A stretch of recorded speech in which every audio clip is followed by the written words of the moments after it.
السلام عليك يا أبا عبد الله وعلى الأرواح التي حلت بفناء.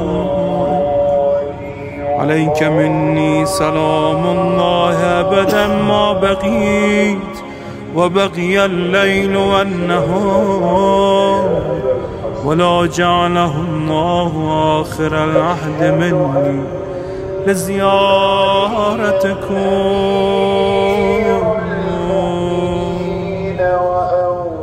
السلام على الحسين وعلى علي بن الحسين وعلى أولاد الحسين وعلى أصحاب الحسين.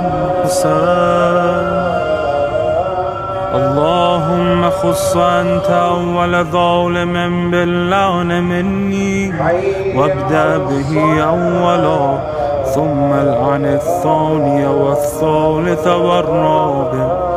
اللهم العن يزيد خامسا، والعن عبيد الله بن زياد وابن مرجان وعمر بن سعد وشمرا وآل أبي سفيان وآل زياد وآل مروان إلى يوم القيامة.